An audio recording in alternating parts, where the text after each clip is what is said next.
What's up, guys? Welcome back to another edition of Uncle Stevie's Nephew's podcast. It's me, Brian, and I'm joined with Frank.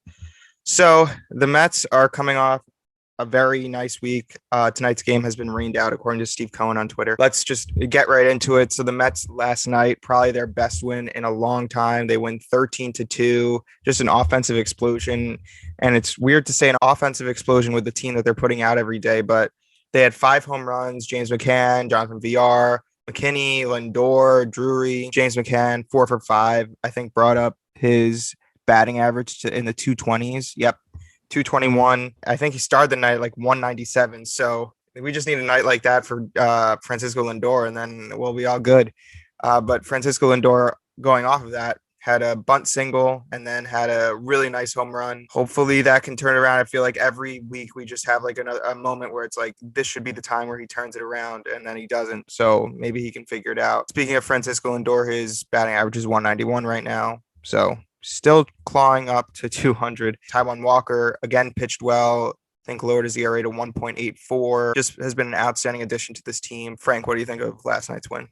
Yeah, I mean, what also was good about it now, to get a 13-2 win, but the fact that it was against Ian Anderson, who was, one of the Braves' best pitchers and just a good pitcher in the league. It seemed like Atlanta, who we know, the past few years, the Mets have struggled against so much. But, I mean, the fact that it was at Citi Field looks like it made a big difference. This team is significantly better home than on the road, and really with the pitching. The pitching ERA and in the bullpen is a lot better when they play at Citi Field, which for whatever reason, that's the case. That usually isn't the case, but this year they've done really well at Citi Field, and just seeing those guys step up that you wouldn't predict, seeing guys like Brandon Drury and Billy McKinney, who's a very new acquisition to the team, hit those home runs. And I mean, no doubters. The exit velocity on McKinney's was a shot. I guess the launching on Brandon Drury, I thought that thing hit a cloud or something. Yeah. He hit it so high. So just stuff like that. I mean, the way they were crushing the ball was good to see. In a bad weather game, too, with dead balls. VR could have had a grand slam in the beginning of the game. And, like, the fact they were still able to put up 13 against Atlanta was such a good sign. And I think the Rockies series was pretty big because they lost the first game of that series. And you're like, oh, my gosh, the team has injuries. If they can't beat this brutal Rockies team, especially at home, what are they going to do when they face a tougher competition? When you face the Braves this weekend, they have the Padres. So you're like, if you can't beat the Rockies, what are you going to do? Then all of a sudden they rattle off 3 in a row. Sweep a doubleheader, which is never easy, no matter who your opponent is. Winning a doubleheader both games, never easy. But they got that done, and they followed up with a really good performance on Saturday. Unfortunately, in between rain out and rain out. So this team just continues to have so many games that they've got to make up. But the good thing is that in these 7-inning doubleheaders, they have done pretty well. So it looks like this is a team that is built for 7-inning games. So it shouldn't be a problem. And you imagine those games are going to be like late July, and we'll get into all the players that are coming back. But by then, you really have the fingers crossed that, those guys are healthy. And another huge takeaway from Saturday's game is no one else got hurt. So it always seems like, the Mets would win, but they lose a player in the process. So the fact that that didn't happen either, that really makes it a complete game. And the fact that the Phillies lost yesterday and today, same goes for the Nationals, and the Marlins lost yesterday. So the Mets just continue to increase their division lead with the team that they have out there is really just tremendous. And we're going to be going into June, and the Mets will still be in first place. So it definitely has been a very pleasant surprise. Yeah, I mean, I feel like they got to start losing a bunch of games with the team that they're putting out there. But the bigger they make this lead in the division, the easier it is to say, okay, we can lose these games and still be in first place when all our players get back. But I mean, I expected that to happen after they lost the first game against the Rockies, but it just didn't happen, which is very cool to see. Another big part of last night, and has been somewhat of a trend over the past 3 games, is James McCann starting to figure out something. 2 nights ago, it seemed like James McCann was getting better bat to ball. And then last night he really hit well.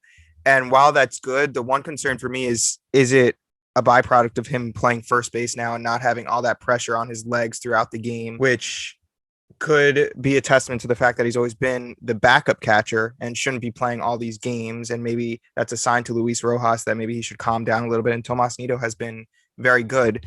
So I guess it's somewhat of a negative because maybe we know that James McCann can't play that much, but also it's a positive because we're figuring out who James McCann is when he plays the right amount of time behind the plate. Yeah, the big problem he's been having is just hitting a lot of ground balls. He just wasn't getting any elevation. And I mean, that's why you see no extra base hits. You don't see any home runs. But the fact that he was really able just to get, like you said, much better bat to ball. He's driving the ball a lot better. It wasn't like he was getting robbed of good line drives or just hitting fly balls that were dying at the warning track. Like he was not getting productive outs, not, quality at bats. And I think that definitely has something to do with it because he's not used to this kind of role where you're right. He's playing every single day, squatting. And it's like, back to back to back days. I mean, that has to take a toll on your legs no matter who you are.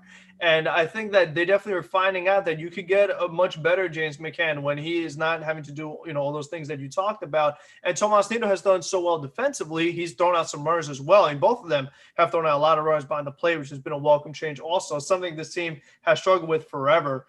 I think that Rojas is going to have to find that balance, especially with Alonso coming back, because they've been able to get away with, okay, we can have Tomas Nido catch, get that good defense, but still have McCann's bat at first base. With no DH, you can't do it right now. Alonso is going to play. So now they really have got to decide, is it going to be Nido? Is it going to be McCann? And you're really playing that offense versus defense, thing. And the problem is the contract disparity. The fact that you gave McCann those 4 years, $10 million a year, you have to play him regardless. Like, they don't really have a choice there. They can't just, fully bench him, give Nido 75% of the starts. So it's really going to be up to Rojas to find that balance.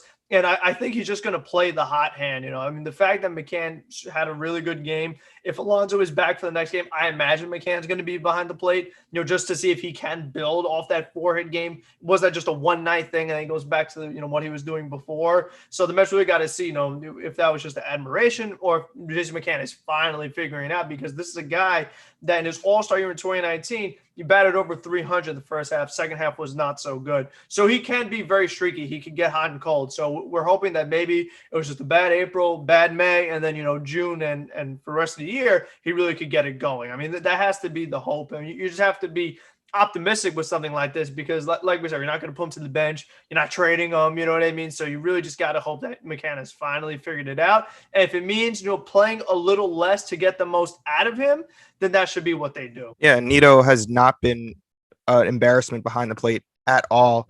I think I saw a stat on Twitter. Who knows how true it is, but let's just say we trust Twitter. I think last year the Mets catchers threw out a 20% of the runners that tried to steal, and this year it's up to 40% or something like that. So that's outstanding. We always knew Tomas Nido was good defensively, but he's been very productive offensively, which should open the eyes of Luis Rojas to see that, Tomas Nido should get more time, and that just is beneficial to everyone, it seems like. Speaking of Pete Alonso coming back, the Mets are starting to get somewhat more healthier with Alonso coming back, Kevin Pillar coming back in the next couple of days. Alonso's supposed to be activated before the next Mets game. Obviously, it won't be tonight, but tomorrow. Seth Lugo is getting called up. And with that being said, there's some roster moves that need to be made. So we were talking about this before it started because they haven't announced what they're going to do with Mason Williams getting called up. So probably will say goodbye to Wilfredo Tovar, probably Khalil Lee, maybe a bullpen arm like Drew Smith or Jacob Barnes. We'll see what happens with that. But there's obviously roster moves that need to be made, and the Mets are just going to keep getting healthier with players coming back, which is really nice to see. Going off of that, let's talk about Mason Williams a little bit. So Mason Williams has, let me just pull up his stats. So Mason Williams is not a youngster. He's 29 years old. Well, I guess for some people that's a youngster, but he's not a prospect anymore. Mason Williams had time with the Yankees, had time with the Cincinnati Reds, had time with the Orioles, which was his last team, 2020, batted 111 in the majors. He had been raking. I mean, he's batting like 380 something. He was playing so well. It's like, I mean, you have to give this guy promotion with all the troubles that they've had in the outfield in particular. They've had a starting outfield of, Khalil Lee and Cameron Maybin. And I mean, Billy McKay's been good so far, but just guys that like, these probably aren't everyday starting outfielders. So you have to see if you can get a spark from somebody. And since Mason Williams had been doing so well in the minors, you hope that he could translate some of that to the big leagues because they still could use an offensive punch. I mean, the main reason why they've been able to stay in these games has been their pitching. I mean, we talk about Taijuan Walker, who was excellent, last night, has been great all year long. Showman pitched good in the Colorado game. Joey Lucchesi is looking better. I mean, if they played tonight, DeGrom was going to do his thing. So, and David Pearson, he's been looking better as well. Rotation has been good. The bullpen has been good. They're in these close games. So if they can get a little bit of offense production from these other parts, they're going to keep winning games. I mean, it's simple as that because the pitching has been that good. Yeah, Mason Williams, I found his stats, is batting 373. Did hit a grand slam. Was it last night, 2 nights ago, something like that, with Syracuse? So he's been raking for sure. And I mean, it just makes sense. They already have someone like McKinney up, so why not call up on someone like Mason Williams? And is he a center fielder? I hope so. I mean, that's what they really need. They need someone to play center because then, I mean, you're just going to be stuck with Cameron Maben out there just because he could play center. I mean, one of the guys that can play center is VR. He could play there a little bit. Let's try James McCann out there. Yeah, I know. I mean, you got to keep that bat in there somehow. I mean, what do? You move Alonso over to third and keep McCann at first? Alonso played third in college, but it's been a while for him, so I don't think they're going to do that. The last time James McCann played first was in college as well, but third is a much different position than first base. I didn't even know Pete Alonso played third. Okay. So yeah, they're calling up Mason Williams. He should be interesting to watch. I think Luis Rojas said that he really likes his game and had asked about him, but he wasn't on the 40-man roster. And now obviously things are changing. But as we said, they're getting healthier. They're getting some new players. So that's fun to see, exciting news. Going off of that, DeGrom made his return. When was that? The 25th. I don't know when that was. Tuesday, maybe? Yeah, around there. Let's just say. He made his return. He pitched very well. I think he only had, was it like 70 pitches, or they kept him? I think he was in the 60s even. I mean, I think 63 or something. But his stats from the game: 5 innings pitched, 3 hits, 1 earned run, 9 strikeouts. His ERA did go up to 0.8, but that's fine. It was really nice to see him come back. He didn't look, and he got a double too, right? Which is just crazy. Like I want him to like kind of chill out a little bit. That's like, how he got hurt. He said yeah. from the Arizona game where he was swinging the bat, and that's what would cause that pain in his lat. And that's why Walker has been swinging pretty much at all this year. Is because I mean you can get hurt that way if you're not doing that on a consistent basis. So I mean, don't want to see your pitchers get hurt that way. Yeah, I like want him to chill out a little bit, but also just like so fun to watch him just like dominate. But that could come back to bite me if I want him to be Jacob deGrom for years to come. But he's just continues to pitch outstanding, was above 100 for a lot of his pitches, just continue to hit 100. And that again goes to the point that maybe he should calm down a little bit. Like he doesn't have to pitch that fast all the time. We see how different he pitches from other people in regards to how fast he pitches. There's no one that pitches as many pitches in the 100-mile-per-hour range than Jacob deGrom. And I mean, I think he can be pretty dominant if he stays in the 97 to 99 range and lower his chance of injuries. But I don't think you're going to tell Jacob deGrom what to do. What I liked is that in those starts that he had made before when he was kind of battling through the lat tightness, he was walking a lot of batters. I mean, he had that one inning where he walked, 3 guys, which is very uncharacteristic. He didn't walk anybody in that start. So that tells you that, like, his mechanics and everything is on point. Like you said, his velocity was there. He only threw the 63 pitches, and still, I mean, it was just like vintage deGrom. So it's good that he's back. And he's staying back. It wasn't like he comes back, has a good start, and goes back on the injured list. I mean, deGrom is back, and Rojas said that had he actually pitched today, he was really going to let him have more of a leash so we could really see deGrom get deeper into the game. Because, I mean, as good as Jake is, you don't want him to go 5 innings because you know that even if Lucchesi pitches well, they're not going to let him go deep into the games. And they just have a short leash on some guys. And you don't want to overtire this bullpen. They've been fortunate that these rainouts have given them some off days because the way the schedule is set up right now, they're not supposed to have an off day for a while. So you don't want to, have Miguel Castro be ineffective and have, Trevor May be overworked. So if they could really let deGrom do his thing and go deep into games like he had been when he was fully healthy earlier in the year, that would also be good for them long term. Yeah. Speaking of Luis Rojas and his decision-making, I've been seeing a lot of people put into question, bring up the fact that Luis Rojas is probably in the Coach of the Year candidacy race right now with how he's been able to keep the Mets above 500 and playing some of the best baseball they have, which is just crazy to say. And I've been a stickler for Luis Rojas and all the decisions that he's made. But like, even if he makes bad decisions, the fact that the Mets are winning with the roster right now, like you can't not say he's in the candidacy for Coach of the Year with just how he's been able to keep the team together. And yeah, his decision making is not the best, and his when he gets interviewed, he doesn't have the best responses to answers. Do you think Luis Rojas is in the Coach of the Year candidacy, or should he be? I mean, if you're like you said, if you're winning with this kind of roster, you have to be in the conversation. But I mean, how much credit he deserves, I'm not Right. so sure. I think that like Sandy Alderson deserves a good amount of credit, for signing the VR for such a good deal, or picking up guys like Taijuan Walker and Peraza. Some of these these replaced Mets, or even call Billy McKinney. I feel like the front office deserves credit for that, for finding these guys that are capable major league players that can still help you win ball games. I mean, Rojas, he could only do so much. All he's really doing is, line decisions, bullpen decisions, which a lot of times I don't really agree with. Like you said, like his decision making isn't excellent. It's not like, oh my gosh, because Rojas made this decision, the Mets won the game. Like I haven't really seen that or felt that. But I mean, if you are finding a way to have this team win, not get down like, oh, we're down these players, how are we going to be able to perform? The fact that they still have done this well, you do deserve credit for that. So if the Mets continue to play this well with that many, with not just players being hurt, but like a lot of their best players being hurt, Yeah. you have to be in the conversation no matter what. Regardless of how good a manager you are, you have to be in the conversation. Yeah, I guess it really depends with what his clubhouse presence is, because that's what we're kind of basing this all off on. If he can rally the guys together to like, yeah, we're in like a tough spot right now, but we can keep things going. To be honest, I don't really think he has that much of a great clubhouse presence. I mean, I have no idea for knowing, but just the way he comes off in certain spaces, I don't think but he's been a minor league coach for so many years, and maybe that adds to people trusting him and things like that. And maybe he doesn't have to be that loud, energetic guy to rally the troops together, or however you want to say it.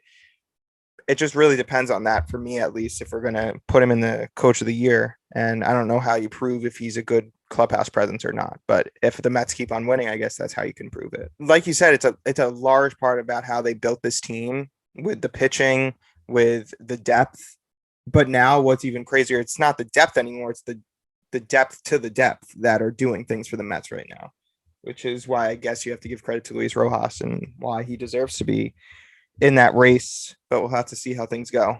With that being said, let's make our predictions for next week. 3 with Arizona, 4 with San Diego. Yeah. Well, they were able to deal with Arizona. Both on the road. Yeah. Wow. Okay, I'll make my prediction now. I think, looking at the pitchers, they have DeGrom once in San Diego. I'm going to say they take 2 out of 3 from Arizona. I really want to say like they'll split the San Diego series, but Padres have been playing outstanding recently, and they're getting to them during a really hot stretch for Tatis. I'm gonna say they're gonna win 4-3. Yeah, I think I'll go 3 and 4. I like, because it's hard to split that San Diego. I agree they will win the Arizona series, but San Diego, I mean, I don't know, on the road, that is pretty tough. Like you said, Tatis is hot.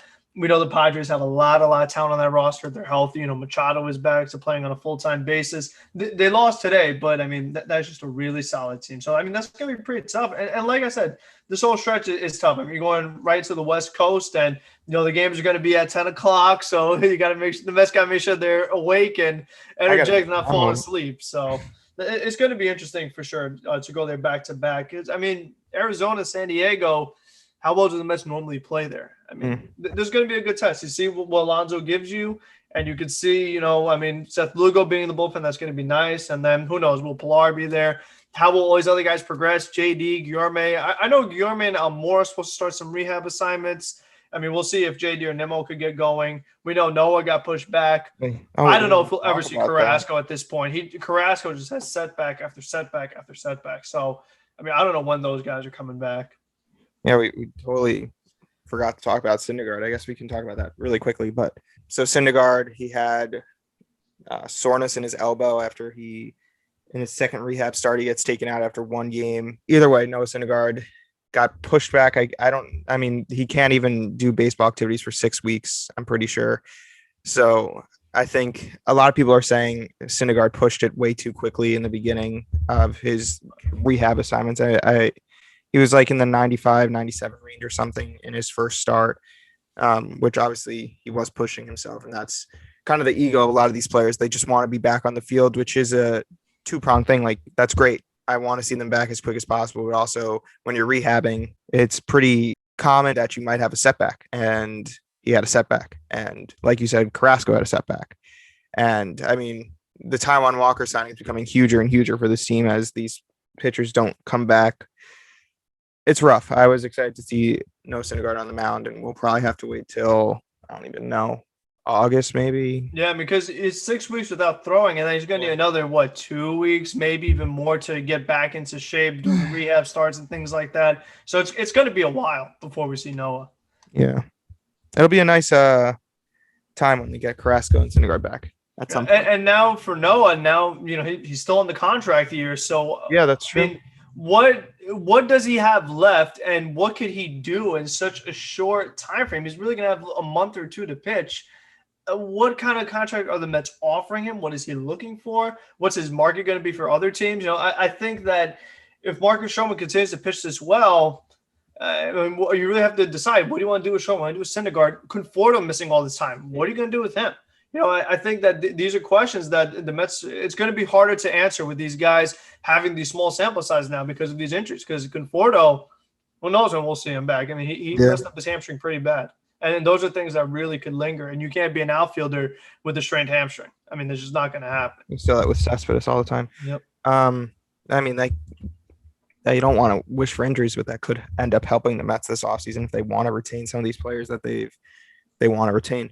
With that being said, that wraps up this week's podcast. It was a good week in Mets land, Mets universe this week. So hopefully they can continue, stay in first place in the NL East. It would be really hard for them to lose first place, but probably just jinx myself right there. But either way, thanks for listening. Thanks for watching, and we'll see you next week.